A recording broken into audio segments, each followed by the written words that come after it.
Welcome to all the participants to this very interesting webinar. A little bit of background into the Symbiosis School for Liberal Arts and, of course, the Indian Association for Big History. Some of you seem like family. I've gotten used to seeing and meeting and interacting with many of you, and it's good to see students here as well. Some of you may know that Symbiosis School for Liberal Arts was India's first liberal arts program, and we remain India's only four-year liberal arts honors program.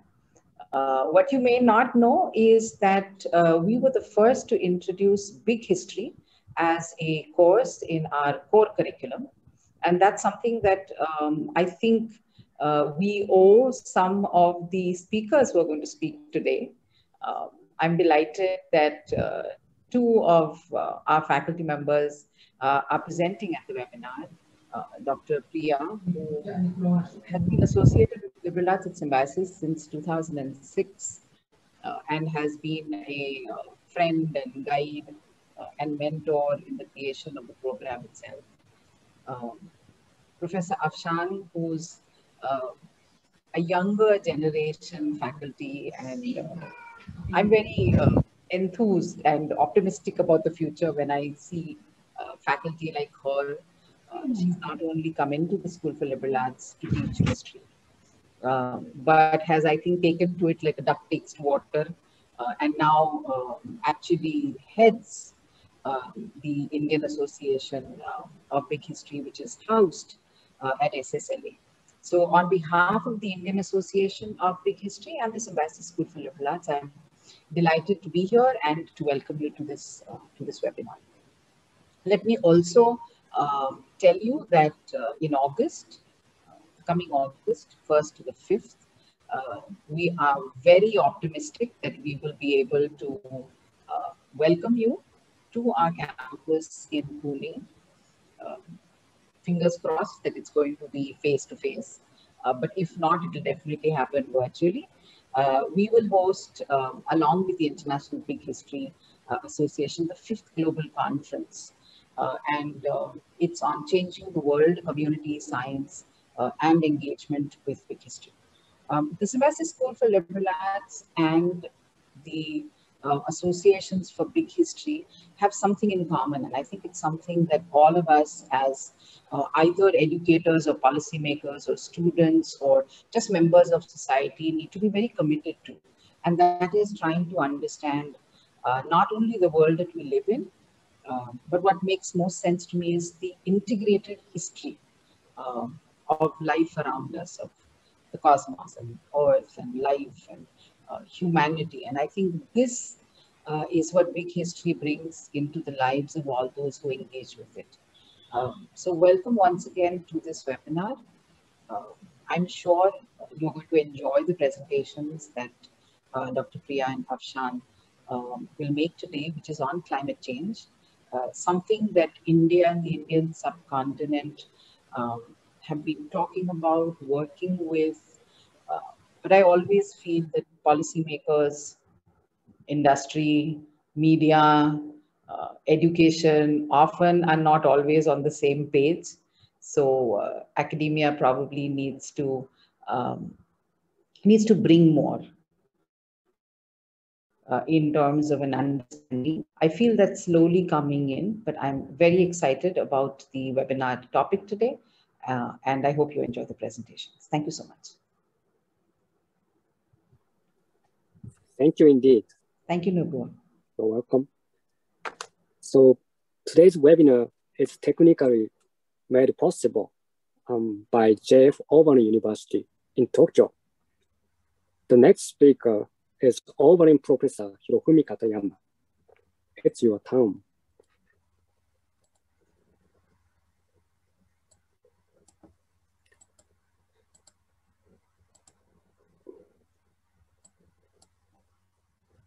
Good afternoon and morning and evening. And I'm Hirofumi Katayama, I'm Professor of College of Arts and Sciences, JF Auburn University. I'm honored to welcome you as one of the hosts of the webinar. Obari University is located at Machida City, the west suburb area of metropolitan Tokyo, Japan. Our university has a partnership with Symbiosis International University. Both universities have liberal arts college, and we have deepened international big history exchange. Here, I would like to introduce you brief history of our big history movement with some photographs. In 2016, we started a big history course at our university. This is the first big history course in Japan. And we started Oberlin Big History Movement, OBHM. OBHM is jointly launched by the teachers and students at Oberlin University. The mission is to apply big history to the present global problems. OBHM's slogan is Think Cosmically, Act Globally. In December 2016, OBHM participated in COP13 of the Convention of Biological Diversity held at Cancun, Mexico. There we held a side event titled Mainstreaming Big Biodiversity, Utilizing Big History. Our main message is every living creature has its own history of 3.8 billion years. I have a dream. Someday, big history youth gathering from universities in Asia and world will hold a joint side event at COP on the saving of the earth by applying big history perspective. In 2017, we held an event, Big History Kamishibai Competition. Kamishibai means Japanese-style storytelling picture cards. This competition is the first international exchange between us and teachers' children in Cameroon, Africa. Cameroon children freely expressed their views on big history by visual, literal, and oral means through Kamishibai. And at the Oberlin Big History lecture, we played their videos and then took a ballot. Mr. Tan, very active big historian in Malaysia, lived there at that time and enthusiastically organized the event. In 2018, the International Conference on Interdisciplinarity and Big History was held in Symbiosis University. I visited and had presentations.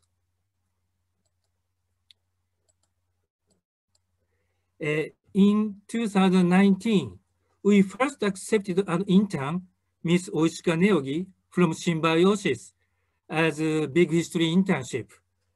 She's a very smart student. This is Nobuo. And the internship was fruitful with the cooperation of our teaching staff. In 2019, we held an international big history conference, Big History and Liberal Arts, at Oberlin University, co-organized by Oberlin and Symbiosis universities. This is the first international big history conference in Japan. At the conference participated Professor Barry Rodriguez and Professor Afshan Majid and David Christian, professors who are engaging big history education in Asia, including Professor Alexis Lau and Eden Wong from the Hong Kong University of Science and Technology. And this year, we will start a big history program at our university. I made the program by combining courses of humanities, natural and social sciences in a liberal arts college. Perhaps this is the first big history program in the world. The catchphrase of the program is, big history is the ultimate form of liberal arts. As I explained, we are proud that we have promoted big history movement in Japan. That's all. I hope this webinar is one of the steps to establish truly sustainable humankind civilization with biocultural diversity at the initiative of Asian Big History. And I sincerely hope all of you enjoy this webinar. Thank you for your attention.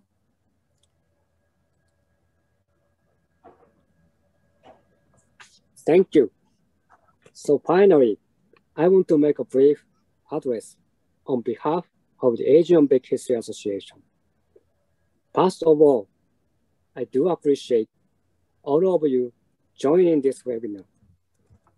And I also appreciate all of other sponsors, IABH, Auburn University, and IBHA. Please let me share just some slides.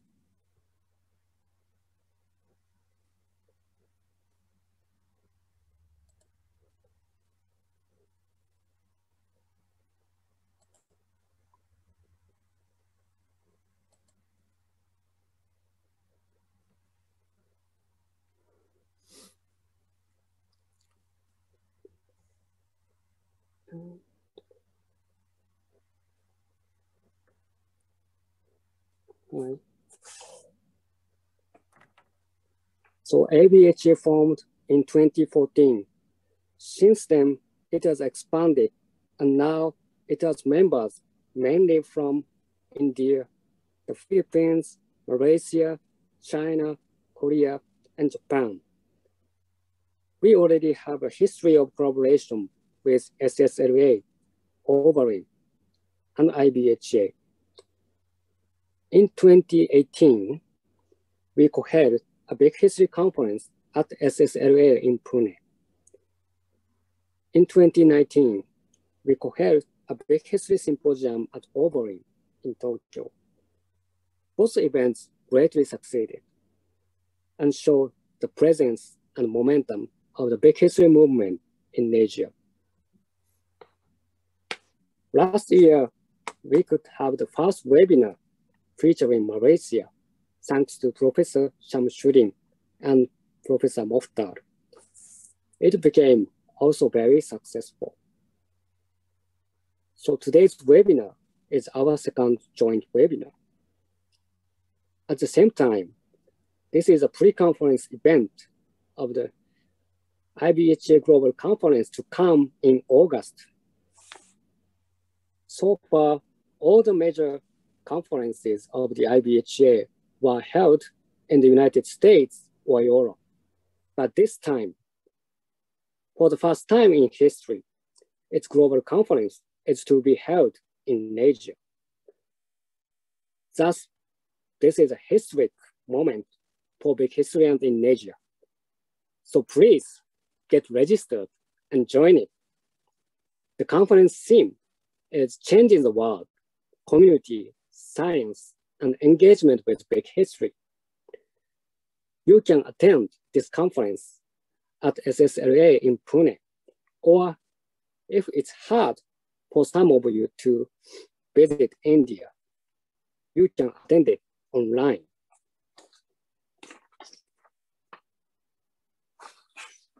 So lastly, let me briefly introduce today's panelists. Dr. Priyadarshini Kaube and Dr. Afshan Majid are visiting faculties at SSLA Symbiosis School for Liberal Arts, Symbiosis International University in Pune. They teach the first big history course in India at SSLA, and these are photos I took when I attended their big history class 3 years ago. Dr. Kaube on the left side is a physicist and board member of the International Big History Association. She's also entrepreneur, CEO of eco-friendly company called Samchit Envirotech. And on the left side, on the right side, Dr. Majid is historian. and currently the chief coordinator, namely the head of the Indian Association for Plate History. So now let's begin today's main talks. The first panelist is Dr. Karube. So please start your presentation. Thanks, Nobu. Let me just share my screen. Mm-hmm.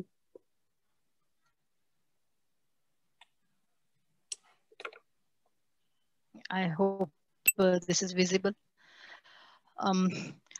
Okay, before I start, thank you very much to Nobuo for taking the initiative and Oberyn University for making this webinar possible. Let me start by saying that I'm neither a geologist nor a climate scientist. I'm a physicist who works with people on climate change mitigation and adaptation issues in India. I got pulled into teaching big history by Professor Barry 3 years back, and I got sort of fascinated by the whole approach and started looking at my own work from a big history perspective. And what I am sharing today is some of the thinking that I have been doing over the last year or so, and also collecting information and putting it together. So with that, let me begin this with the journey of the India tectonic plate, which started 140 million years ago, when the Gondwana supercontinent was about to break up, when the India plate along with Madagascar broke off and started drifting away.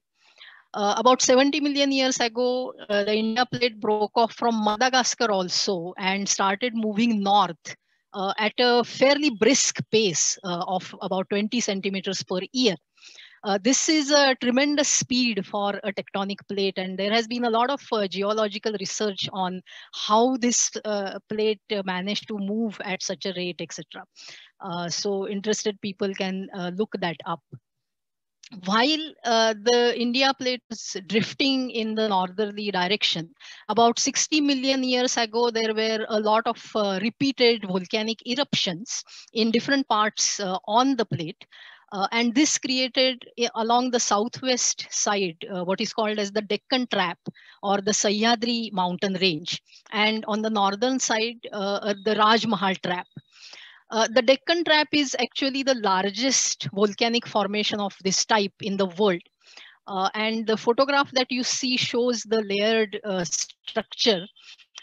This is from near Ajanta Caves, which is a cultural World Heritage Site. But this is also a geological World Heritage Site in that context. So this was one development which was happening on the plate while it kept briskly moving in the northerly direction. And finally, about 55 million years ago, India plate collided with the Eurasian plate. This was a massive collision. The ripples were felt all around Asia and have left their mark in different parts of the Asian continent. The biggest result of this impact was, of course, the Himalayas and the Tibetan plateau. The India plate hasn't been sitting quietly. It keeps on pushing northward. And as a result of that, the entire Himalayan region is highly unstable. The height of the Himalayas is still growing, and this is a very, very earthquake-prone area. All of this is the geological history in a nutshell, sort of this region, which has created the Indian subcontinent. What has this got to do with climate change? Well, one connection is rather academic in nature. This landmass was in the southern hemisphere. It crossed the equator and went into the northern hemisphere. And the split occurred in the middle Jurassic epoch, from another landmass which would later become the African continent. So there was flora and fauna which was common to these two land masses. And the India plate has gone through a variety of climatic changes because of its physical movement along this entire route. So interesting information or insights can be gained as to how evolution responds to relatively rapid changes in climatic conditions. If one studies genetically and through fossils, what has happened to these species which were common when the two land masses split, and what is the situation currently. So of course the anthropogenic climate change is far more rapid than what this flora and fauna experienced, but still this will be a useful exercise to do. But the other things is that is more important from present day and for us who are living in this part of the world is how the current climate change is impacting us, and what role has this geological history played in creating the situation that we currently are experiencing. So I'm going to focus primarily on impacts related to water in the Indian subcontinent. As I mentioned that the Deccan Trap, which you can see here in this picture, along the southwest, this coastal region of India, this is the Sahyadri mountain range, which you can see is at a higher elevation. Because of this, there is a slope from west to east. And therefore, most of the rivers which originate in this mountain range travel towards the east and discharge in the Indian Ocean, even though the Arabian Sea is closer. Only a couple of rivers go into the Arabian Sea. So this entire southern tip is getting its water supply because of this slope which got created due to this Deccan Trap formation, which allows this water to flow all across this landmass. Secondly, if you look at the Himalayas, the big rivers in the northern part of the subcontinent, the Indus or Sindhu, Ganges or Ganga, and Brahmaputra, these three big rivers and other prominent rivers in this entire region, all of them originate in the Himalayan glaciers. So as the glaciers are melting away, these rivers are getting more and more water now. But these are perennial rivers because their origin is in that huge source of water up there. This has created a very fertile region, which is key to the food security of this entire area. The Himalayan wall has played a key role in deciding the weather conditions that are experienced in the Indian subcontinent. What happens is in the summer season, the southwesterly winds bring clouds, and these clouds come in from the south and move across the landmass towards north. The clouds are stopped by the Himalayan wall. And when in the winter season, the winds change direction, the clouds come back. So we get one monsoon season while the clouds are going from south to north. And then there is a returning monsoon when the clouds are brought back and discharge the remaining water onto the land. So our monsoon season is governed by this phenomenon. We get more rain than what we would normally would have got, because otherwise if the Himalaya was not there, the clouds would have just drifted away and we would not have got the returning monsoon. You can see the impact of this if you look at the world map. Look at this entire belt here, which starts here from the Sahara Desert. You start moving to the east. This is still deserted, Middle East, Arabian Peninsula, Central Asia, right up to this western tip of the Indian subcontinent. This is all desert. And beyond the Himalaya also, this is all desert. It is because of this Himalayan wall that this part is greener. So this part is getting more rain because of this Himalayan wall here. And that is responsible for changing the entire sort of climatic conditions for most of the Indian subcontinent, except for some fringe parts here on the western side, which are still desertified.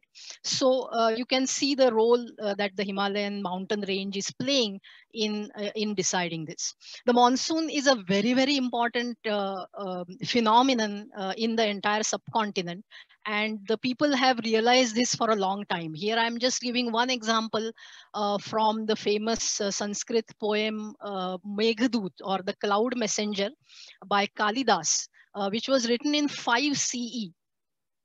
This is an interesting poem. The poet is stranded somewhere here on the near the west coast. In fact, fairly close from where I am sitting right now. His home is in the foothills of Himalayas in what we now know as Nepal, and his wife is in his hometown. He's standing here and he sees the southwesterly monsoon clouds in the sky and realizes that this cloud is going to travel, sort of cross the entire landmass and go to the foothills of the Himalayas, and therefore he decides to send a message to his wife through this cloud. The message is actually a small part of the poem. The large part of the poem is sort of the GPS instructions to the cloud as to which route to follow and what landmarks it is going to see on the way. Kalidas has in a detailed way described the rivers, the mountains, the towns that the cloud will pass over. A few decades back, an amateur pilot actually followed this route and did aerial photography. And if you see those photographs and the poetry side by side, it's amazing how accurate Kalidas's depictions are. So he must have had a really great ability to be able to visualize how things will look like from the sky. And he has described it accordingly. So this is just one example. You look at the folk art, music, literature, all the cultural festivals that happen in the subcontinent. A lot of things are linked with the monsoon season because it does play a very, very important role in the economy, in the social structures, and even in the politics of this region. A bad monsoon in an election year can actually topple a government. It's that important. 21st century, all of this is now changing because of climate change impacts. The entire monsoon cycle is getting disturbed. Now we are seeing when it rains a lot, and then there are dry spells in between. So the entire pattern has basically changed. Even the time span is shifting. The summer and winter cycles have also changed because of that. I'm going to give a very brief sort of panoramic description of what different types of changes are being experienced. If you look at the Arabian Sea coast, which is the coast of west coast of India and the coast of Pakistan, Arabian Sea is fairly sheltered. So there are some species which are unique. And as the sea has been warming, the fish species have been shifting from south to north. But in the north, the sea ends. So many fish species are going extinct because of that. Submergence and erosion, these are problems being faced by all coastal regions across the world because of climate change. Arabian Sea was also sheltered from cyclonic activity, especially this side. And therefore, important ports have emerged here, historically important ports like Mumbai in India, Karachi in Pakistan, and some new ports have come up on the India side. And what you see in the photograph is the Gwadar coastline, where Pakistan is developing a commercially important port. But now the cyclonic activity in this region is increasing, and therefore all these commercially important ports are becoming vulnerable. If you go to the other coast, the east coast of India and Bangladesh, this side has been prone to cyclones, but now the cyclones are increasing in frequency and intensity. Erosion and submergence is of course there. The picture shows the havoc caused by a cyclone in late 90s in Bangladesh. Bangladesh specifically is suffering the most on this side because it's many areas in its coastal region are within 10 meters from the current sea level. It is estimated that Bangladesh will lose 10% of its land mass because of rising sea levels, and that means millions of people are going displaced. So this is a huge climate refugee crisis which is imminent in the coming years. If you look at the northern side, this is facing its own challenges. As the glaciers are melting, we are seeing more floods now on the northern side. But in the latter half of this century, the water will be gone. The glaciers will be gone and there will be droughts. Food security, therefore, will be threatened for the entire region. This area is already earthquake prone, and now there will be climate disasters. What you see in the photograph is a very recent flooding that happened in India, which killed a lot of people and wiped out a dam and a couple of hydropower stations. So these kind of events are going to happen more and more as climate change proceeds. Central and southern India is facing vicious cycles of extremely wet and extremely dry spells. There are more lightning strikes happening during monsoons in this area now. Heat waves are coming. And during summer, the weather is very dry and very hot. So even a small spark starts a forest fire. The instances of forest fires are increasing dramatically. And there are big forests in this part of the subcontinent.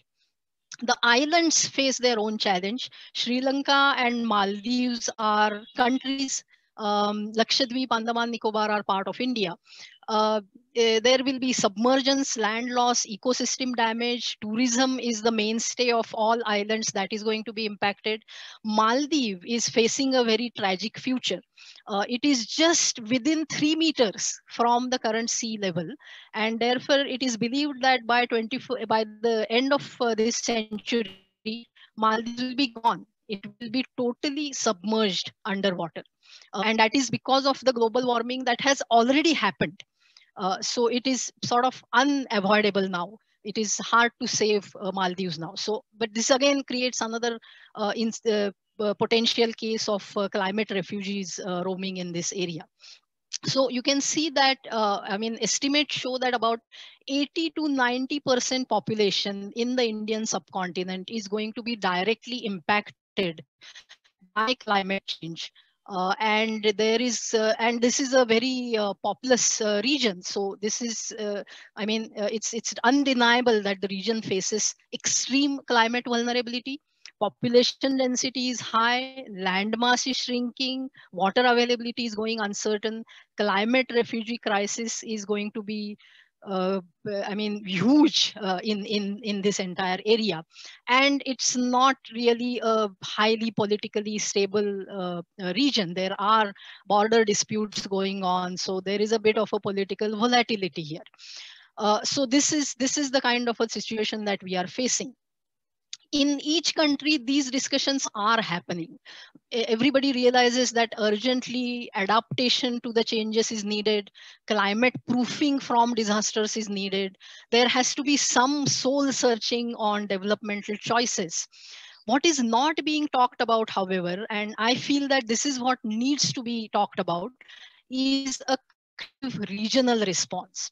Because the climate refugee crisis, for example, cannot be handled by a single country. There has to be a regional response on similar lines as European Union, for example. European Union is tackling its climate change challenges as a single unit. Similarly, the Indian subcontinent needs to tackle its challenges, climate change challenges, as a single unit. But somehow these discussions are not happening in diplomatic circles or civil society circles or academic circles. And I think the reason this is not happening because there is no big history outlook.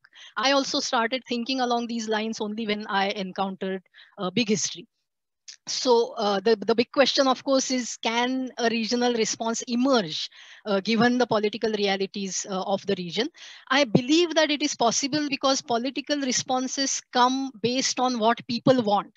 So if we started talking about this, if we started thinking about these challenges, then the response will start emerging from people, and therefore it will push the political establishments also to try and figure out some way of creating a regional response. So I'll stop there. This is just a very brief description I gave of the climate change problems being faced by the region and related to its geological history. I invite all of you to come and spend time with us so that we can discuss these issues more in August. You can check the website bighistory.org to register for this international conference. Thank you very much. Thank you so much. So Dr. Priya Kalubek just explained the long-term process of how geological forces shaped climate conditions in India.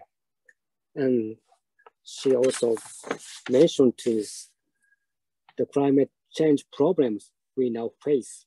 And next, and Dr. Afshan Majid, and will focus on more familiar scale, the time scale of human history. Please get started.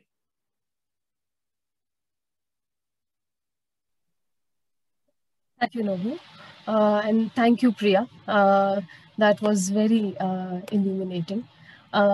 So I would just share my screen without much further ado. I would, go into my presentation.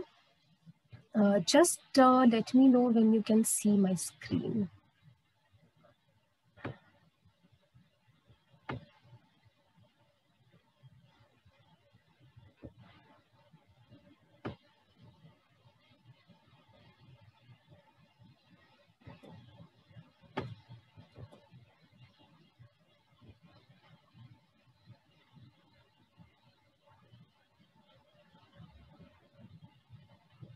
Is this visible to everyone? Great. Good afternoon, everyone. I will take you to the history of the Indian subcontinent, which I must state at the outset is a very ambitious task, because the Indian subcontinent is a very covers a very large area, and it covers a very vast time period as well, because the Indian subcontinent has been home to a very diverse history, very diverse people, a very diverse cultures and practices. So I will be focusing with the beginning of colonialism. The reason for this is that, first of all, the changes that took place during the colonial period of India have a very direct impact on the kind of response that the newly independent nation started giving towards the development of the new nation that was formed after 1947.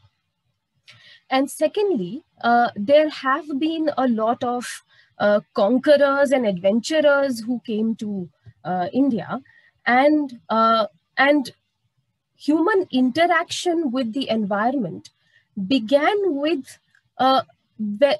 at the moment when humans started engaging with agriculture.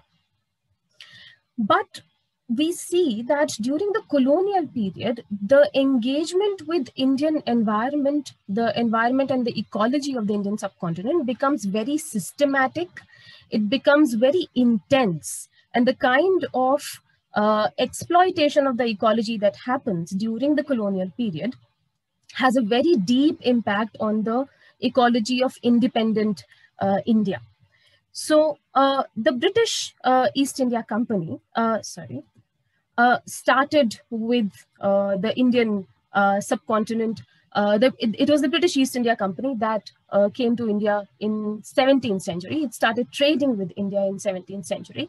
However, it was towards the middle 19th century, when the Mughal Empire was moving towards decline, that the East India Company started revenue collection in the territory of Bengal. And after that, we see that there was a series of conquests which started from the Battle of Plassey in 1757, and which almost by 1849, with the Anglo-Sikh War, most of the Indian subcontinent was under the control of the East India Company. And much of the revenue collection system was established during this period. Now, there was a rebellion in India against the British rule in 1857. And after that, a very important paradigm shift happened in Indian history. And that was that in 1858, India passed into the direct rule of the British Crown, with Queen Victoria becoming the Empress of India. So now, previously, India was ruled by a trading company, that was East India Company, and now we were ruled by the British Parliament under the British Crown. So this is very briefly the colonial historical, narrative of the Indian subcontinent. Now, the effect of colonialism can be divided into two sorts of two rubrics. One is the ideological aspect of it, and the other is the practical aspect of it.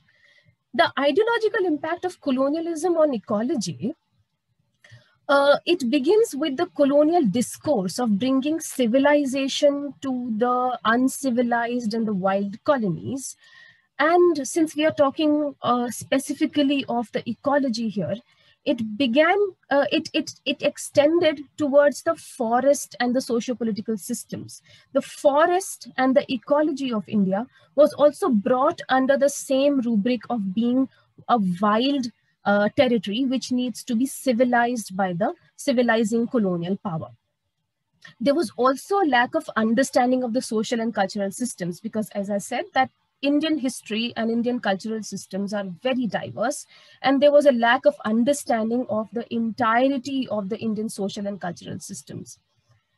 There was also a sort of an Orientalist understanding of the social cultural systems, and this becomes very important in terms of ecology, because the kind of homogeneity that was there in England in agriculture, whether in terms of the enclosure movement that happened in England, or sheep rearing, wool export, all that homogeneity was brought to India, and the same kind of homogeneity was applied to the diverse Indian subcontinent.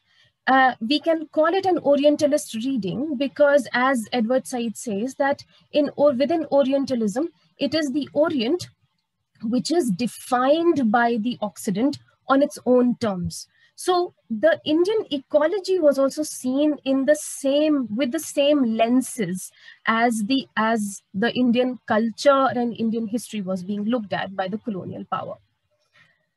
We get quantifiable data with the practical, when we look at the practical impact of colonial policies. And under that, the first term that we encounter is that of drain of wealth. Now, this drain of wealth is understood as the removal of wealth and resource from India to Britain. The two people, the two scholars who were pioneers in pointing out the drain of wealth during the colonial period were Dadabhai Naoroji and R.C. Dutt. Dadabhai Naoroji wrote this work called Poverty and Un-British Rule in India, and R.C. Dutt wrote Economic History of India. Dadabhai Naoroji gives us a figure, and he says that annually about 12 million sterling pounds worth of wealth was being removed from India. So you see, in an economy, the usual process is that the revenue that is taken from the citizens is circulating within the economy. Whereas there is something very different that is happening in India, and that is that the revenue that is being collected by the colonial British government from the people is not being circulated back into the economy, but rather it is getting removed from the economy and going to Britain. And if you take the figure given by Dadabhai Naoroji as an estimate, there are several other historians who have estimated the figure to be even higher. But even if we look at a 12 million sterling pounds annually, that is a huge sum to be removed every year. And when you take into account that the British colonial rule was in India for about 2 centuries, then you can multiply that and imagine the magnitude of wealth that was taken away from India, the drain that happened. Now, this drain happened in 2 phases. The first is termed as the mercantilist phase. That is, the revenues collected from India were used to buy Indian goods to sell in the European market. So money that was collected from as taxes from the Indian people was used to buy Indian goods. India was now selling goods into the European market. The second phase was that of free trade imperialism. It particularly started after 19th century, when the Industrial Revolution in England started manufacturing at a very large scale. And from here, India entered into a new role, and that is, it now had to be a market of the cheap goods that were being manufactured in England. Now, cheap goods that were being manufactured in the Industrial Revolution in England were now being brought to India. And this led to a process which historians called as deindustrialization of the local industry and handicraft. The local artisan, the local handicraft, it started dying out because the market was now flooded with cheap goods from England. And interestingly, the construction and the use of the Suez Canal from 1869, which was very jealously guarded by Britain, became an enabler of this transfer of material and wealth from India to England. So this is a sort of a overview of the impact. When we come to ecological impact, as I said that I'm actually embarking upon a very ambitious task here, but I have chosen to focus on 3 aspects here because of the time constraint. So I will look at the ecological impact in terms of agriculture, forest, and railways. Coming to agriculture, I have been talking about revenue that was being collected from the Indian people. So this land revenue settlement which was done, the previous system of the pre-colonial India was dismantled, and a new system of revenue collection was established here. And since the idea was to fix the land revenue rate for perpetuity, a very high rate of land revenue was applied here. And that was very backbreaking for the Indian peasant. Then, because India was acting both as a consumer of the cheaply manufactured British goods, and also it was acting as an exporter of material to England, in turn feeding the Industrial Revolution. So there's a vicious cycle going on here. So it led to a shift from subsistence farming to cash crop farming, which we call as commercialization of agriculture. That is, farmers who were earlier growing crops as they were going through food crops, that is, they would grow for the purpose of for subsistence, and the state would take away the surplus. Now the farmers were discouraged from growing subsistence, from doing subsistence farming, and they were forced into growing cash crops such as indigo, jute, tea, which became a very big symbol of colonialism, opium, which was being grown in India and it was taken to China, where a big population was opium, cotton, which the raw material of the cotton, which was feeding the industries in Manchester and Liverpool, then wheat and oil seeds. These were some cash crops which were being grown in India. Now, this kind of an agricultural activity had a negative impact on the fertility of the land. That is, when a very intense agricultural activity was undertaken, it started leading towards the decreasing fertility of land. Now, by 1873, there was seen that there's a requirement for more irrigation because of the increased agricultural activity. And we see that the Northern Indian Canal and Drainage Act was passed. Now, the wording of this act is interesting to note, that it says that use and control for public purposes the water of all rivers and streams flowing in natural channels, and of all lakes and natural collections of still water. Now, the word public purposes here meant that it was for the purpose of the state, and it was the British government that formed the state there. So the canals were being used, in other words, for the purpose of this agricultural activity, this commercial agricultural activity. Now, these canals had a very adverse effect on India, and that is, many of these canals were actually unlined, and they caused water seepage into the land and started raising water tables. Now, this caused water logging in many areas, and this water logging, when this water started evaporating, the salts remain in the land, and it led to salinization of the land, which started decreasing the fertility of the land. And there was also the breeding of mosquitoes and many waterborne diseases such as cholera, which became a big killer in India during that time. Then this kind of high land revenue rate and this kind of shift from subsistence farming would very naturally lead to some extreme famines happening in India for the entirety of the colonial period, and some happening even in newly independent India. This is a map of the Indian subcontinent, and the amounts of canals that were made that were dug up in the Indian subcontinent. Now, as you can see, that this northern belt of India is primarily the agricultural belt of India, where there is a multitude of rivers, and this particular stretch of land is also one of the most fertile lands. And this is where the increased agricultural activity started taking place. But a very interesting effect was happening within forests as well. You see, there was always a colonial romanticization of the image of a pioneer, that is, somebody who was a great discoverer, somebody who would go into lands where nobody has dared to go. And this pioneer would then go into uncharted waters and and survey the area and discover it.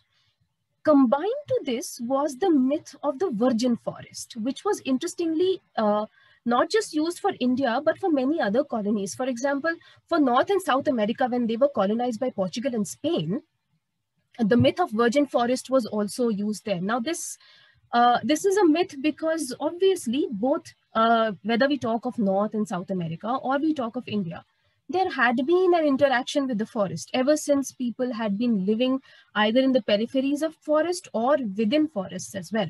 There had been some kind of bioengineering happening in the forest. For example, it would be cleared for agriculture. It would also be cleared for military campaigns. And in Indian life, there are prescribed 4 stages in the life of a man. The first one where he is a student, the second one where he is playing the role of a householder. He gets married and has children and is in charge of a household. The first one is called as the Brahmacharya ashram. The second one is called as the Grihastha ashram. And the third one is Vanaprastha ashram, where you leave behind the worldly desires and attachments, and you start to prepare to live a life of the ascetic, and you go towards the forest. Now, Vana means forest. So Vanaprastha is someone who leaves his household and now has fulfilled all his duties towards his children, and now is moving towards the forest to live there. The forest has always, it was also the home to sages. And also there were sacred groves. There would be clusters of trees which would be considered as sacred, which the trees which could not be felled, which could not be which could not be cut. and people would be, drawing their subsistence from around these sacred groves. They would be preserving these sacred groves. And this in turn actually helped in preserving ecological systems within the forests. Now, all of this interaction means that the forests in India were not virgin forests. But as we know that there's a certain Orientalist creation of knowledge about the colony that is happening here, so the myth of the virgin forest was actually propagated, and this idea of conquering the land where no one has gone before started increasing in the colonial mind. Add to that, the forests were seen as wild territories. That is, people living in forests were savages in need of civilization. Now, there was another very important activity that was happening within the forest, and that was shifting agriculture, meaning that there were certain communities of people who did not own land. They would be living a nomadic life where they would be shifting within the forest. They would clear a patch in the forest and they would undertake agricultural activity within that patch. And after a while, they would shift from there. And that patch where they had done agricultural activity, that would be left to recuperate, to rejuvenate. This is fallow land. So they would go somewhere else and they would undertake their agricultural activity somewhere else. Now, this kind of a shifting agriculture, which was basically subsistence agriculture, was actually seen as a wasteful activity, because land could not be left fallow, because all of this land could now be cleared and brought into commercial agricultural activity. And therefore, it led to a very big impact on the lives of the people who led shifting agriculture. Just as an aside, actually, just prior to the 1850s, there were a lot of rebellions that happened of these groups of people, these communities which practiced shifting agriculture and were affected by these activities of the British within the forest. And as Ramchandra Guha and Madhav Gadgil put forth in their book, that by 1860s, Britain had emerged as a world leader in deforestation. Now, a department was set up in around 1865, a forest department to control the forests. But there's a very interesting thing that is happening in India, and that is, if any department was established in India by the colonial state, the department had to pay for itself. The British exchequer would not pay for that department. They were called as home charges. The expenditure for that would be coming again from the Indian revenue. That is another burden on the Indian revenue. So there was an initial suspicion that the forest department would be unprofitable. Now that led to an emphasis by the department officials on commercial exploitation rather than conservation. So there was an increased commercial exploitation of forest, and it was divided into reserved forest, which was used for timber, and protected forest, where some private activity by individuals was allowed. In reserved forest, no private activity, no community rights were. So people were expelled from their communities in those reserved forests. They were prohibited from using the forest which they were previously using. And in protected forest, some firewood collecting activities were involved, but the intention was to convert them ultimately into reserved forest. Now, this deforestation happened for bringing the area of land under cultivation, and it was found that the forest land was very fertile for growing tea, and because tea was becoming a very important export and a very important commodity for the British colonial empire, so a lot of forest land was converted into tea plantations. Just to give you an idea, there was actually hunting activity which also increased thanks to new weapons. The animals were now under further danger. Just to give you two instances of to know the kind of scope that is there here, there's an account of one British planter which killed around 400 elephants single-handedly in the Nilgiri Hills, that is the southwest part of India. And King George V, when he came to India after his coronation, in Nepal, he killed about 39 tigers in 11 days. So, and you can then extrapolate this data and look at the kind of danger that the wildlife was also coming under. Now, this is a sort of a map of land use. Since we do not have maps of pre-colonial times, not as good maps, so we have to rely on the ones that we are getting now. Now, I would ask you to pay attention to this one, that is, and especially the yellow portions of it, where these were the grasslands that were converted to croplands. And the blue ones are where the forests were converted into grasslands and for agricultural activity. So this is the pattern of land use that started happening in India. However, a very interesting impact of the colonial power was brought in by railways. And here, actually, I have some very depressing statistics to give you. Now, railways played a very dual role in the life of the Indian people. That is, it actually enabled, it became an enabler of the drain of wealth that was happening. But also it enabled, because it could transport people, it also enabled the nationalists to travel all over India. So that is why railways had a sort of a dual role to play here. However, the role played by railways in exploitations has a far bigger magnitude on Indian history. That is, by 1871, the railways were exporting around 3.6 million metric tons worth of freight from all over India. And by 1929, the figure had risen to 116 million tons. Another story was the process of construction of railways. Now, there were sleepers are the wooden planks that are found on the railway tracks. Now, about 1,100 sleepers were required for 1 kilometer of track. And for creating 1,100 sleepers, about 250 trees would be required to cut. By 1879, there was about 13,639 kilometers of railway track that had been laid.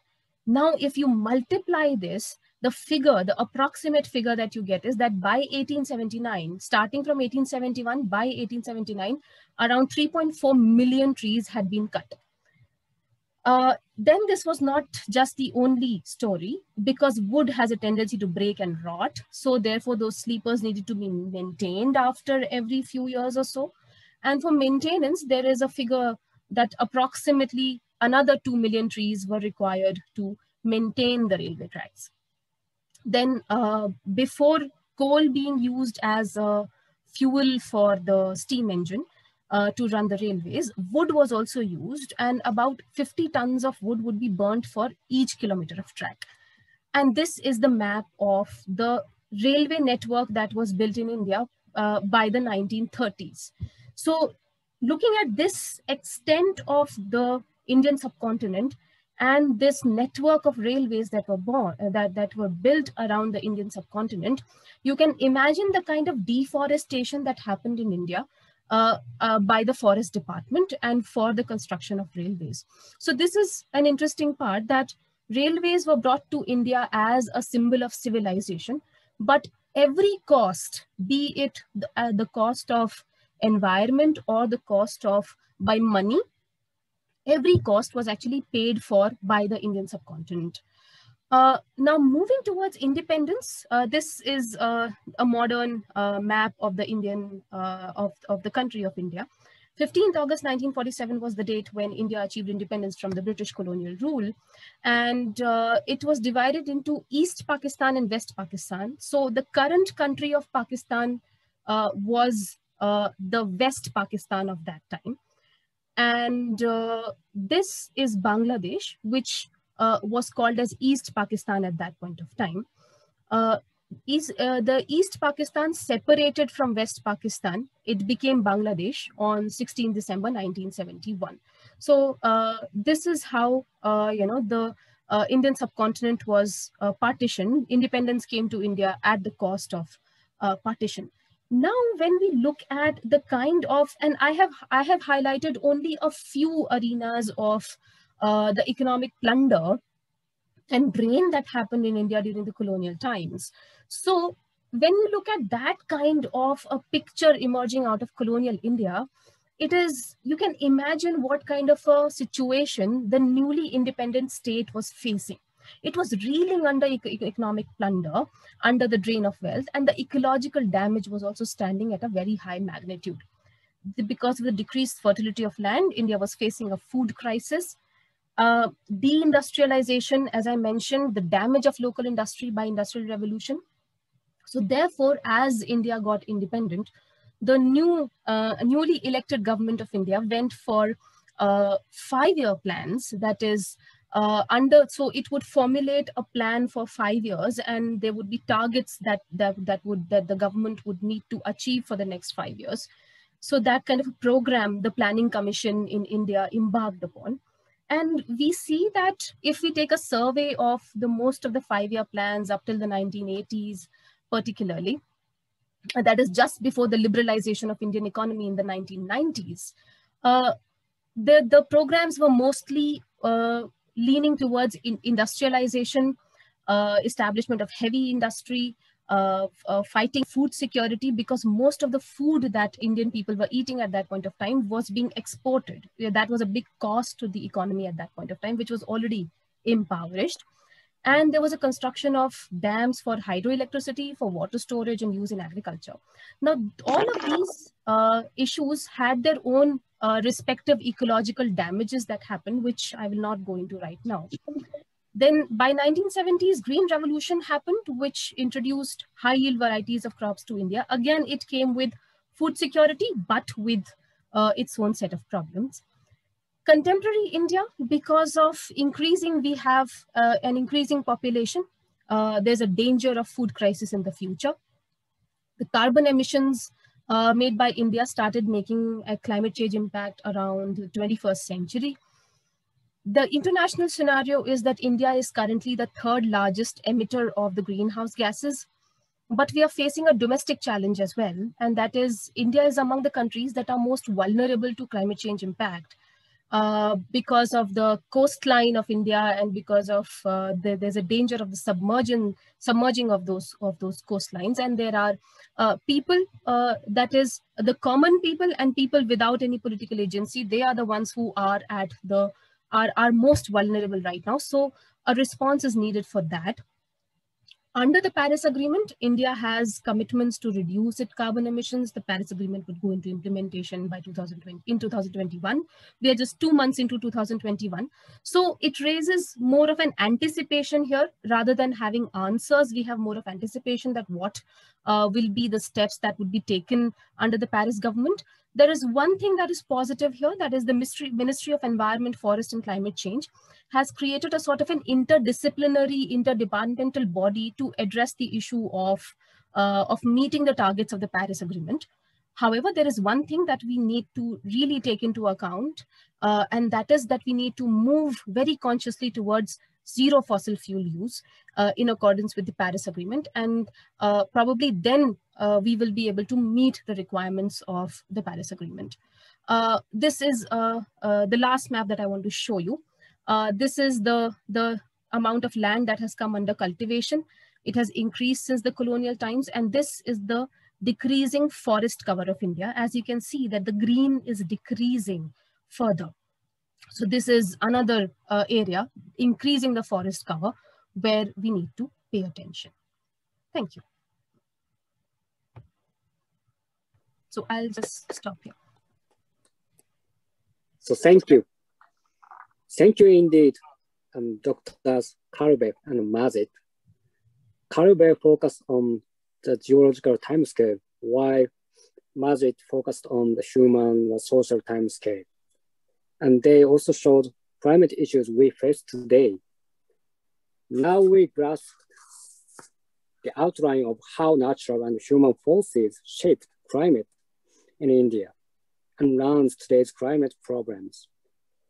And this was made possible by the interdisciplinary approach of Big History. But Big History has another important feature. I mean, Big History has also a cosmic perspective. And Big History tells us cosmic conditions also shaped and enabled Earth's climate. Let me show you just one slide.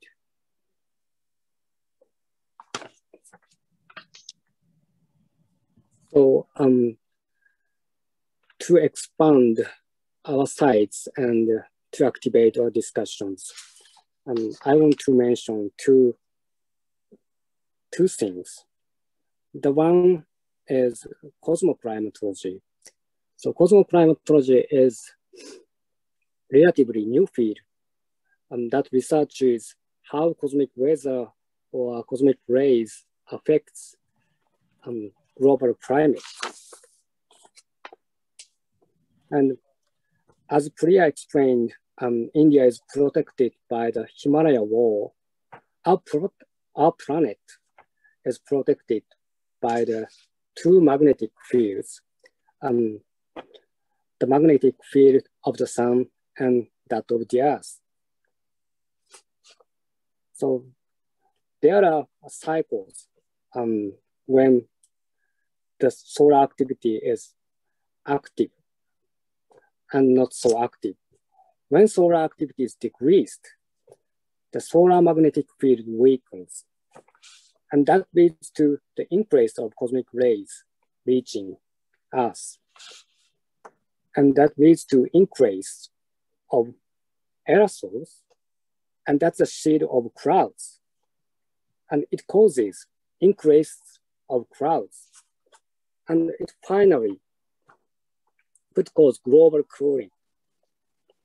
It still looks like a hypothesis, not fully proved, but it's interesting to me.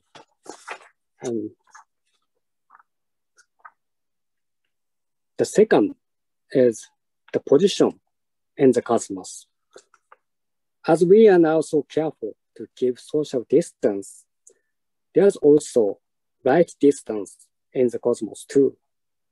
So for example, at the center of the Milky Way, our galaxy, there are huge black holes, and the region too close to the center are attacked by shock waves from the violent outbursts of those black holes. In contrast, the region too far from the center lacks rich clouds of chemistry that are necessary to form existence like us. So our solar system is at the right distance, not too close, not too far from the center of the galaxy. Likewise, our planet Earth is also at the right distance from the sun. Thanks to that, Earth is not too close and not too far from the sun, and that enabled liquid water on its surface. But I'd like to also point out that our habitable conditions are not only or just given by natural environments, but also are shaped by life on Earth. I mean, living organisms are not just passive. They also shape climate conditions like photosynthesis and CO2 absorption by plants also have been useful to keep the oxygen-rich air. And now our agency, human agency, is needed and wanted to reshape or cope with our climate problems. So there are many topics to be discussed. I want to enter in an open discussion now. So please raise your hands, and if you have any questions and opinions, whatever you want to say. So can I speak? Yeah. Can I have a question? I mean, a bit of, yes? Yes, I can hear you. Okay, so I'm Samsudin from Malaysia. I'm a geologist, but most of my work on soil science. So I'm very happy today because I learned a lot about climate change. That's the one very important now. Before I ask a question, let me tell you a bit about climate change in Southeast Asia, just 1 or 2 minutes. So in Southeast Asia, climate change is being affected by ice age, ice age. So when there is ice, then the sea level was lower. When ice melt into a glacier, then the sea level up. So 40,000 years ago, in Southeast Asia, there was 100 meters below the present. So we have big land being exposed, we call it Sundaland. Then later, the temperature got up and the sea level rose to 50 meters above the present. So that is always up and down. So then now the temperature is going up again, and the sea level in Malaysia is expected to rise about 0.5 to 1 meter above the present in about 100 years from now. That means the year 2100. 100 years from now, we expect that about 18% of Malaysia will be underwater. So see what happened. So just now I heard about Bangladesh. So my question is, what happened to Bangladesh or India, let's say in 100 years from now? If it rises, sea level rise in Malaysia that much, India or even Bangladesh will be there. So that's my question to the first speaker. What happened to India and Bangladesh in 100 years from now? Thank you. Yeah, that's, thank you. That's what I mentioned, especially about Bangladesh, because it's a small country with a relatively larger coastal area, and which is, lower down in elevation. So 10% of the landmass will be underwater, and it's a highly densely populated area. So displacement of millions of people. As far as India is concerned, the entire coastline, the east coast as well as west coast, is going to be submerged. And in this century, if you look at the situation, our population is still increasing in absolute numbers, and our landmass is going to shrink, which means that the population density will increase because the numerator is increasing and the denominator is going down. So it's a double impact there. This is mainly going to affect fisher folk, subsistence farmers, people who live off the land, who are dependent heavily on their ecosystems. So as Afsha said, it's mainly the marginalized people who have no voice. They are the ones who are going to be impacted the most. As far as India is concerned, about 40% of the Indian population is in this coastal region. A lot of chemical industry is in the coastal region. A lot of our energy generation is happening in the coastal region. All our important trading ports, of course, are in the coastal region. All of this area is going to be impacted. The economic capital of the country is along the coast, which is going underwater. So we are actually in a very, very tough situation here. Unfortunately, the discussion is not really happening on our climate vulnerabilities. This is a very dire situation, actually. Good, thank you. Anyone else? Please, Peter Whitehouse. Hello, everybody, and thank you for these wonderful presentations. I say that they produce a lot of wonder about the future that unfortunately isn't necessarily a positive picture. But let me ask you about a cultural aspect that you touched on in the second talk, and that is people trees, or tree worship, or sacred groves. I'm particularly interested in cultural attitudes towards trees and forests that might serve as a repository of positive energy towards fighting back neoliberalism, market-driven kinds of exploitation of trees. In the West, we're saying attention to things like the hidden life of trees. So the spiritual, if I can use that, cultural aspects of tree worship or tree appreciation, I think is a positive source of energy. Do you see any evidence in India that there is a kind of return to some of these attitudes about relationships to trees? Thank you. Thank you. That is certainly a very interesting aspect. And we do have communities who are still, I think Priyadarshini will help me answer this question because she has more knowledge on sacred groves. Madhav Gadgil is the historian, environmentalist who has worked mostly on sacred groves.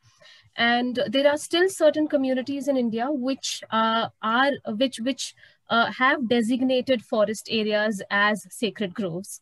And mostly they can be found, for one example, in the northeastern region of India, where the trees are considered to be sacred. And there is also another aspect to it, that is, you see, there's a certain mythological aspect attached to it, which helps in conservation. And that is, it is said that if you will face bad luck if you take any plant, if you pluck any plant or flower and you take it outside the grove, outside the sacred community.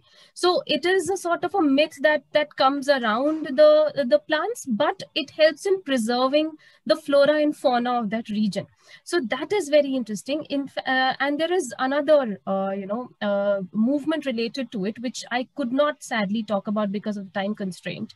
There were there was one movement, it was called as, I'll just type down the name here, called as the Chipko movement, which was actually Chipko.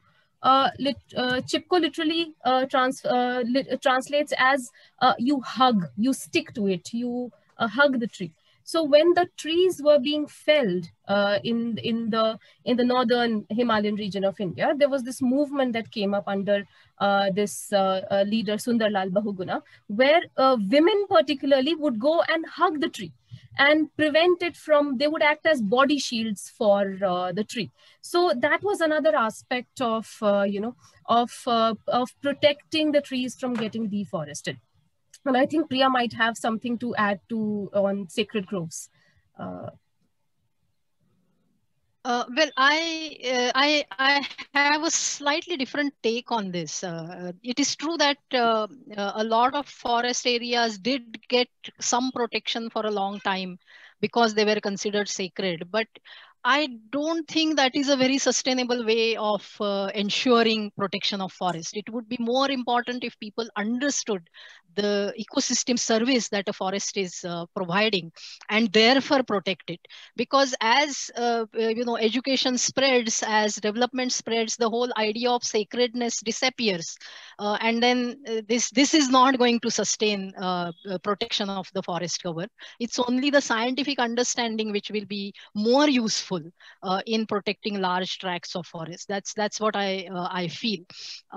So rather than relying on people continuing to believe something as sacred, I think it would be better to educate people about the ecosystem services provided by forests. And so I have a question to both of you. So which is more influential in reality and scientific understanding of the role of forests, or sacred nature of trees? Which is more important? And to the Indian people in reality? I would, although I have a certain, I spoke about the sacred groves, but ideologically, I would gravitate towards what Priya has said. I echo her thoughts that if you ask me, it's the scientific response that would be the better path to take. But obviously, we will have different answers here. Well, let me give one example. There is a particular ritual in which the leaves of a particular tree are to be gifted to each other, and because that tree is considered as sacred. And this has led to depletion of that tree because everybody is plucking the leaves and distributing it. So sacredness is not always good for an ecosystem feature. Nobuo, can I add something? Yes, please. I don't think it's an either or situation. It depends on the audience. That the consideration of the sanctity of forests can be a point of entry for discussing conservation and science with non-scientific people, especially people in a traditional society. So I think both are very valid. It depends who and how is engaged in the dialogue.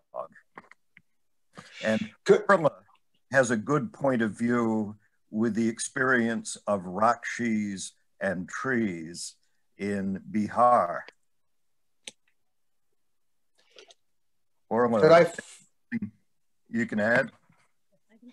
Well, so if I may, this is a transdisciplinary, this is a big history conversation, but it's also, for me, a transdisciplinary conversation, meaning it's not only not either or, it is actually looking at those boundary spaces so that there is a deep ecology, which, for example, blends the science with the tie into what I believe are indigenous and ancient, but also modern sensibilities about the power of nature to heal.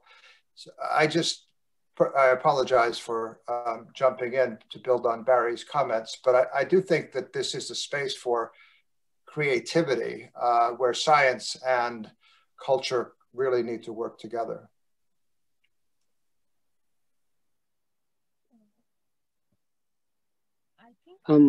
Yes. Go ahead, Nobu, please.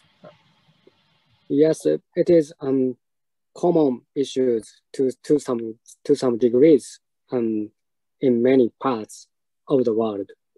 So in Japan too, basically, the people have gotten more and more secular. But still Japanese people have a sense of a kind of animism. So everything has a kind of spirit. And that's that kind of perception of or sense, we can see that kind of sense in the many films of Studio Ghibli. And I feel that could be one of the foundation, and not all, but one of the foundation to direct people the actions for environmental protection or and such kind of things, I think. And I just noticed, some of the audiences sent us direct messages in the chat room. And the first one from Imojin. Thank you, Imojin. So she sent us a 40-second animation that shows the movement of the tectonic plates over 1 billion years. So thank you, Imojin. So if you have a time to copy and paste and check it after this webinar. And then second, and a question from a SSLA student. So I have a question. Looking from a big history lens, Earth's climate has undergone several changes before. So are there any similarities in the present change patterns that can be traced? Continue in that. Is it perhaps possible to determine an outcome of this ongoing change in the future? So if I understand correctly, how the climate change is going to unfold in the future, that's the question. Whatever I mentioned, those are the things that are happening and will continue to happen on a increasing scale. As I responded to the previous question, we are in a I mean, we are going to face a lot of calamities. Nearly 80 to 90% population is going to be impacted. There will be millions of people who will be displaced by these impacts. So there are going to be political and economic consequences also. As agricultural productivity drops because of climate change, food security will be threatened. Water availability is going to become uncertain, and people will be displaced. So this is like from multiple angles, various hardships are going to come, and we will somehow have to prepare to deal with those, which unfortunately I don't see much preparation happening right now in the subcontinent. So I'm sorry to be the prophet of doom here, but those who are the young people in the audience, it's going to be a hard life for you.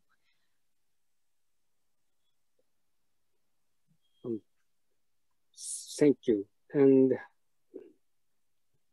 Priya, do you received some questions? Yes. Private? Yes. So yeah. So should I take those? Yeah.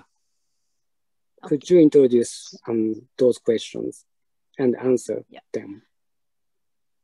So one question was the flow of rivers from the west to east. Which civilization benefited most from the flow, etc. So the flow of rivers from west to east is only in that southern tip of the Indian subcontinent. This is not the phenomenon in the northern part of India. In North India, the rivers originate in the Himalayas and then they flow down. It's in the southern part of India that there are rivers flowing from west to east.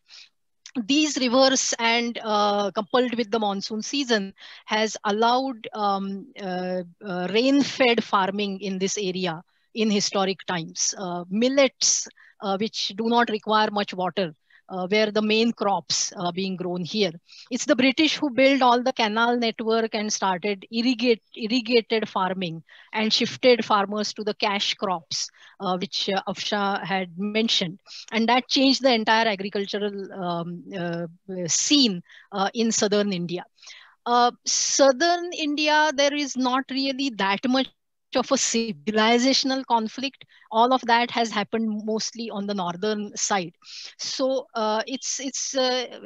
everybody who was agrarian has benefited from this. Of course, there are communities which are living in forests and are dependent on water sources within forests. As dams and canals have been built, their water access has been impacted. So in that sense, the forest communities have suffered to an extent in this case. The second question is perhaps best answered by Afshar. How did the monsoon affect the political changes in the Indian civilization, empires, etc.? You want to take a shot at that? Okay, that question requires a little bit of thinking. Political change by monsoon, yeah, that actually affected a lot of. First of all, it affected the kind of conquest patterns. That is where there is. When there are, because the Indian subcontinent is very large, and there had been different communities. It's only under a few empires that India had been a centralized region, but we have had regional powers, and whenever there has been a conflict, there's always have been a struggle for resources, and it is usually the fertile monsoon-rich regions that are usually the coveted territories between warring communities or between warring kingdoms. So that is number one. The other thing is that when it has affected the revenue patterns as well, because usually whether it was, I spoke about the revenue patterns in the British Empire, but even in pre-colonial India, especially the Upper Gangetic basin, which is comprising of a very fertile region, is also getting a fair share of monsoons. There, the taxes have always been high. And as compared to the other regions. And there is a very interesting tidbit, a slightly negative thing that I have to share with you. The region of Bengal, because of the delta there and the swamp and the mangroves, and it is very famous for swampy land and for breeding mosquitoes, and the kind of returning monsoon that it gets, which creates a lot of humidity in that region. It was a sort of a notorious territory, because during the Mughal Empire, if there was someone some official who needed to be punished, he would be sent to the Bengal region as an officer. He would die of malaria or of humidity. So another, very interesting effect of monsoons there. One effect is in the outcomes of battles. I mean, Alexander had to go back because he faced floods. So it was wrong timing for him to try and get into India. He came here in the monsoon season and had to turn back because of flooding. And other battles also, I can't remember the details, but there have been cases where the rain started and therefore the war ended because of the rain. And that changed the course of history. So those kind of things have also happened. One question again, I think, Afshan, you can also answer this. The political realities now in the region is the conflict between China and India bordered by Himalaya. How would the climate change affect the relationship between China and India? Well, my short response to this, based on what I spoke, is that it is not in the interest of China for Indian subcontinent to come together on any issue.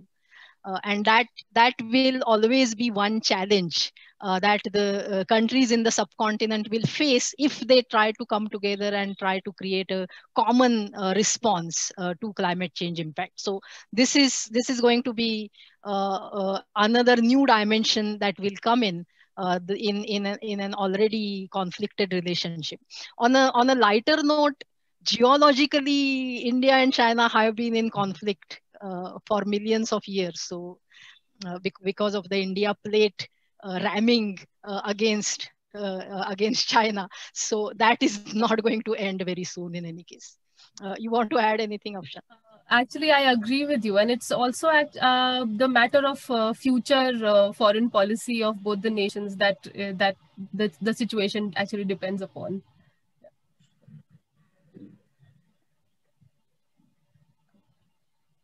Thank you. There's another question from Roel Gustafsson, the president of the previous president of the IBHA. So if there is not much of a regional response, are nations in Asia thinking about the national effects of cross-border migrations that are forced by climate change? You mean are individual countries thinking about climate refugees? Is that the question? I didn't quite get it. Yeah. If I could just say, I guess what are the political effects of there not being much of a regional response? And there are two that come to mind. One is there concern in one nation about migrants coming from other nations, or even migration within India? What effects will that have on the political stability of India? Afshan, that's more in your court, I guess. Actually, India has seen a lot of migration historically, and here I can combine with a question that I have received in my private chat, and that is why India is very vulnerable to invasion and colonization, because there have been other, settlers as well in India. So migration, I think regarding climate refugees, I suppose there was a conversation that you and I were having, Priya, at some time, where the Deccan Plateau, as Priya had shown in her presentation, the southern part of India is sort of a rocky terrain and it's an elevated terrain. And because of the submergence of the coastal areas, there is a chance that people would start migrating towards these higher regions because of the submergence of the coastal areas. So it would be a sort of a crunch, space crunch in these regions, and that is not very good news because it would create a lot of climate refugees, and also this region, the Deccan Plateau, does not have very good water retention because of the rocky terrain and because of the red soil that it has. The water retention, it depends upon rainwater, the collection of rainwater every monsoon season.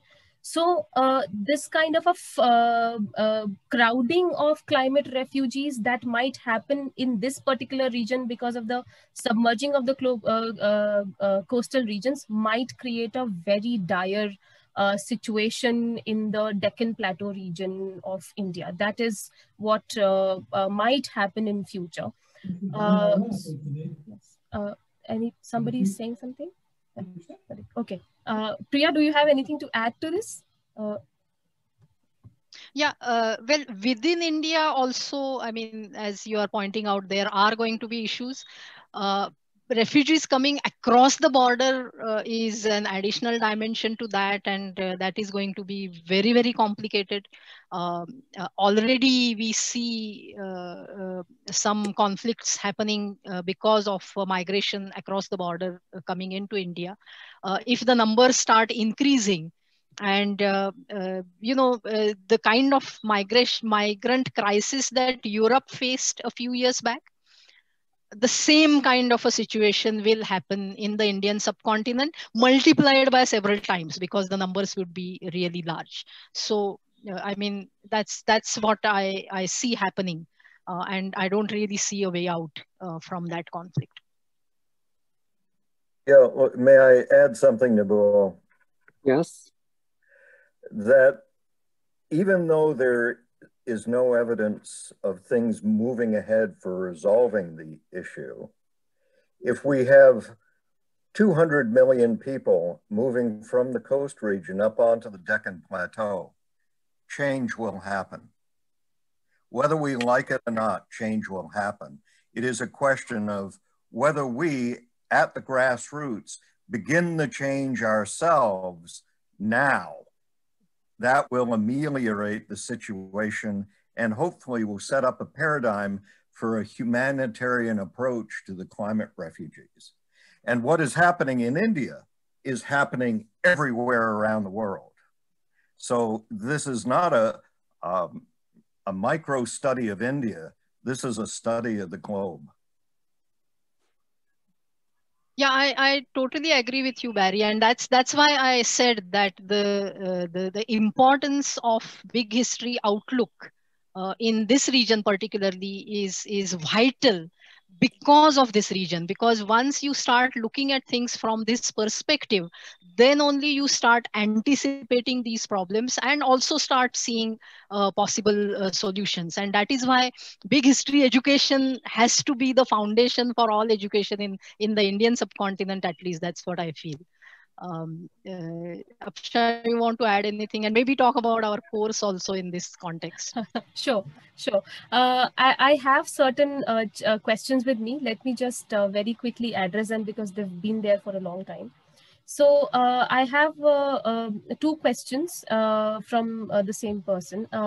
We have the colonization. Yes, the question says that actually the colonization started way before the British came. The Muslims, Aryans invaded India from the lands before the British. The question is from a big history perspective, why India is so vulnerable to invasion and colonization. So yes, there has been, India has a sort of attracted a lot of, conquerors, a lot of people coming into the subcontinent, either with the desire of conquering the land, but there is also a sort of the desire that comes in because of the fertility of the land, whether it is the quest for the spices of India or the quest for cotton of India. there has been, the quest, because there is a certain fertility and diversity that is there in the entire subcontinent. But there is a slight difference, and that is that whether when we talk of anyone coming to India before the British, and I'm starting right from the Aryans to the British, any kind of migration that happened in the Indian subcontinent, it took the form of population settling down in India. That is, when I highlighted the idea of drain of wealth, that was the difference between British colonialism and the rest of the people that came to India and settled here, either as invaders or as conquerors. Because the very fact of the monies of the wealth of the country circulating within the economy of the country, regardless of the type of economy, whether in an absolutist state or in a democratic state, the wealth remained within the country. It did not go out. In the case of British, that is what is different. And here I would like to address the second question, and that is, can we attribute all the environmental and social problems in India entirely to the British colonization? No, we cannot attribute all the problems to them. But because as you said, that there are certain geographical issues, cultural problems like caste system that we have to take into account, which are reasons of environmental and social problems. But as I said, that first of all, time constraint and very ambitious project that I have undertaken. And secondly, because of the fact that the kind of rapidity and intensity with which exploitation happened during the British period, we cannot ignore that, because that has very direct implication on the independent Indian state, the kind of resource crunch that independent Indian state faced soon after the British colonization. So that is one.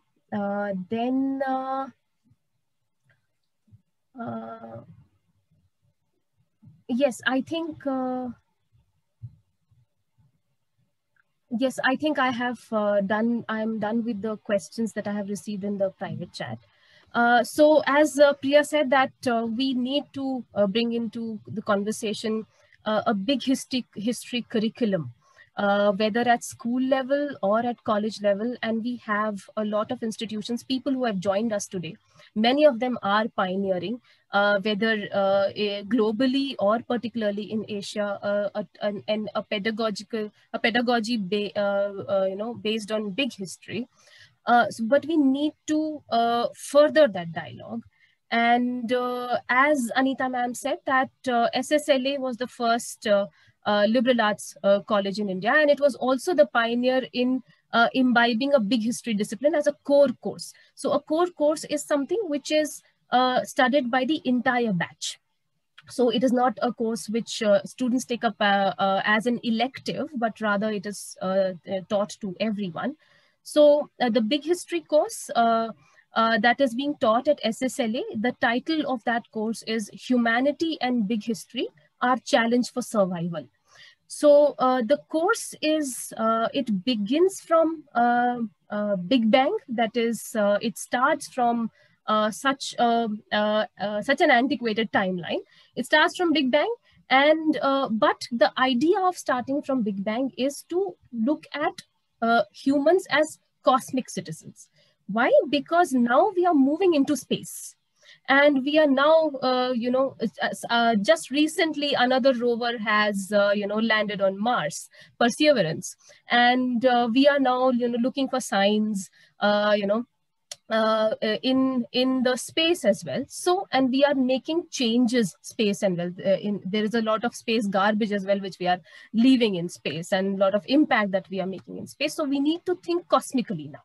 That is, we also regard that there is a possibility that we might not be alone. As of now, we are alone, but we might not be alone. There might be planets like Earth. So we need to be prepared to have those kinds of conversations. So we begin from Big Bang, and gradually we move towards evolution of humans, and how then humans as a species started dominating the Earth. And then we move into the historical period. That is, we move to major decisions taken by humans, major events, for example, agricultural revolution, moving to cities, imperialism, industrial revolution, all of these things, which started having a lot of impact on human history, decisions taken by humans, which are history, which cannot be undone because they have happened, but we can always understand them and react accordingly. So that is the purpose of studying the historical period. And that is what I teach. And then Priya brings in a future perspective. So I think, Priya, you can join in now and talk about the future aspect of the course.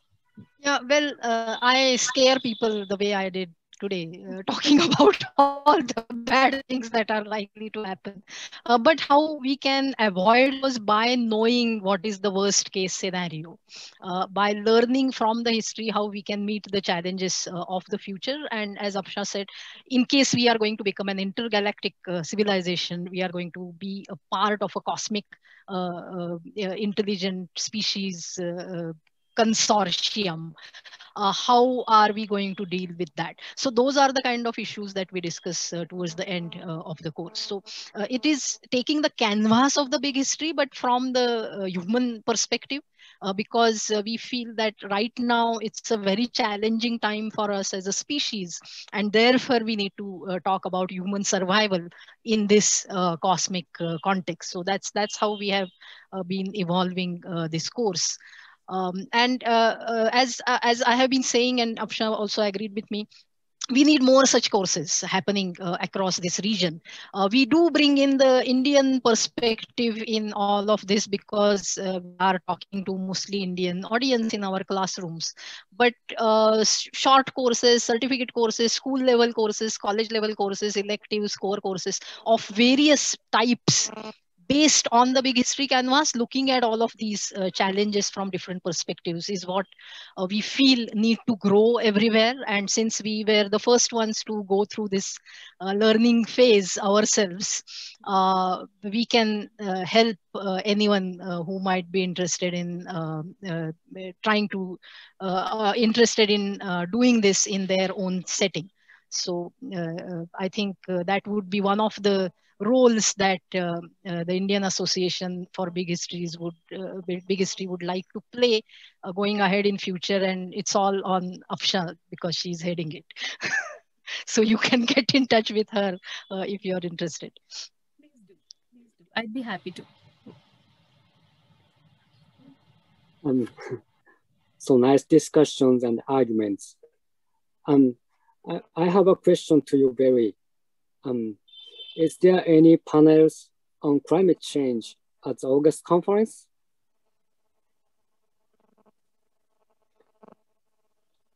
Many panels, because it is not climate change, it is now climate crisis. It is a part of all our lives on whatever level, whatever dimension we look at. So everyone will be addressing it as part of our existence. So, yes. Great. So please come to the August conference. And as Priya and Afshan eloquently explained, and big history is fundamentally related to how we see the world and how we live and act in this world in a better way.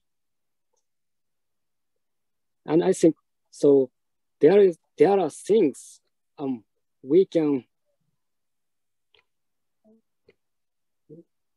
get only through big history. And that's inspiration and a new light brought from big history. So Professor Hiro calls it a cosmic perspective. And I call the process to gain that perspective a cosmic round trip. So we start and leave the human world and then go to non-human world. So we go beyond the human realms and we see the world in a different way, a bigger way. And after that, we return to the human world. But we are not the same person. Now we have new perspective, new life. And in that new light, we can see the world in a new way. And we can behave better in a new way. That's the meaning of big history for me. And so it is a time of ending. And we now underwent a 2-hour, very fruitful and interesting webinar. So thank you all for coming today and tonight. And please send us if you have additional questions, and if you want to express other kinds of opinions. And I hope so we will keep in touch each other, and we will continue these fruitful activities. Thanks. Thank you all for coming. Thank you. Thank you for joining us. Thank you. This was terrific. Fascinating. Excellent. Thank you so much. Thank you, Imogen. Thank you. Yes, thanks everyone. It's a great conference. Thank you.